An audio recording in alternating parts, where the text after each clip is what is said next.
Halo,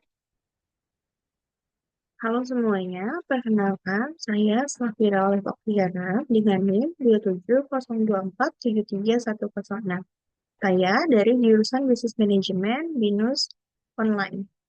Di sini saya mempresentasikan topik dampak perubahan iklim terhadap pekerjaan bersih di Indonesia dengan SDG nomor 6, Clean Water and Sanitation. Materi presentasi yang akan dipresentasikan di sini ada 5. Yang pertama itu latar belakang masalah, yang kedua rumusan masalah, yang ketiga hasil temuan, keempat solusi, dan kelima refleksi pribadi. Yang pertama ini ada latar belakang masalah.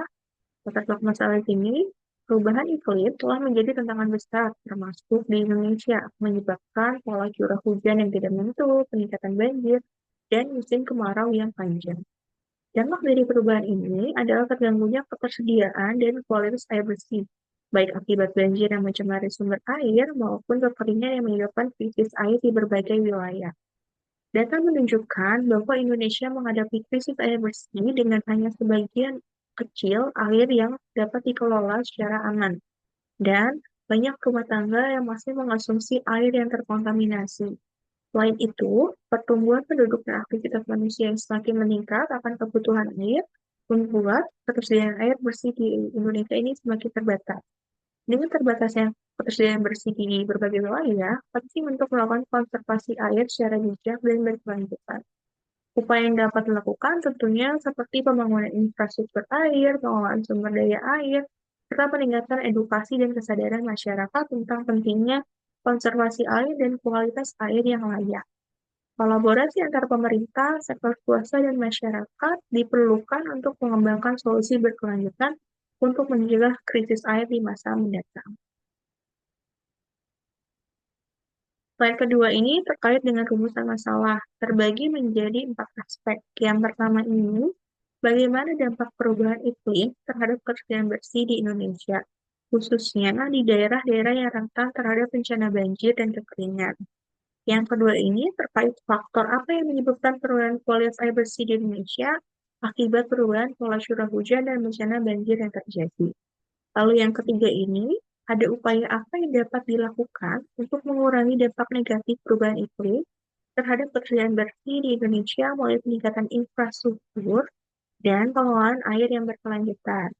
Dan keempat ini, kebijakan apa yang perlu diterapkan oleh pemerintah, sektor swasta, dan masyarakat untuk mengatasi permasalahan krisis air bersih yang diakibatkan oleh perubahan iklim di Indonesia. Selanjutnya, ada hasil temuan yang saya temukan di lapangan. Yang pertama ini, perubahan iklim ini sangat berdampak signifikan. Tentunya melalui perubahan pola curah hujan, peningkatan suhu dan penguapan, serta frekuensi banjir dan kekeringan.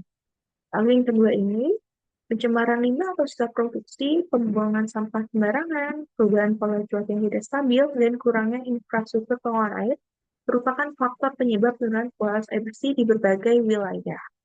Lalu, konservasi air ini tentunya sangat penting ya untuk menjaga ketersediaan bersih di masa depan.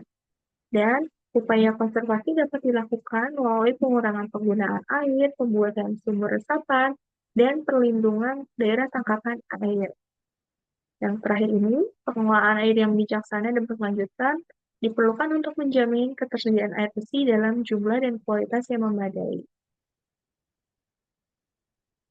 Lalu di sini ada slide yang keempat, yaitu solusi.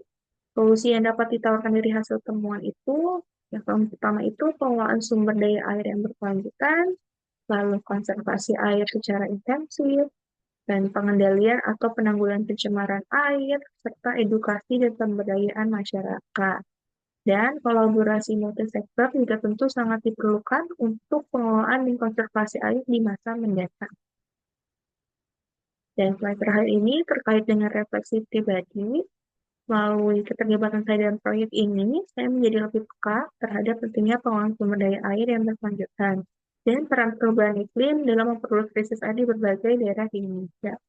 Refleksi pribadi ini menyadarkan saya akan pentingnya kontribusi akademis dan sosial dari mahasiswa untuk terus memperdalam tentang isu-isu lingkungan, serta mengambil bagian dalam upaya mitigasi perubahan iklim, peningkatan infrastruktur air, pengelolaan sumber daya air yang berkelanjutan, dan edukasi masyarakat tentang konservasi air, baik melalui kegiatan kampus, penelitian, maupun gaya hidup yang lebih ramah lingkungan, agar tidak menyebabkan perubahan iklim terhadap kesehatan bersih yang lainnya. Sekian presentasi dari saya, kurang lebihnya mohon maaf. Semoga untuk presentasi ini dapat bermanfaat untuk semua orang. Terima kasih.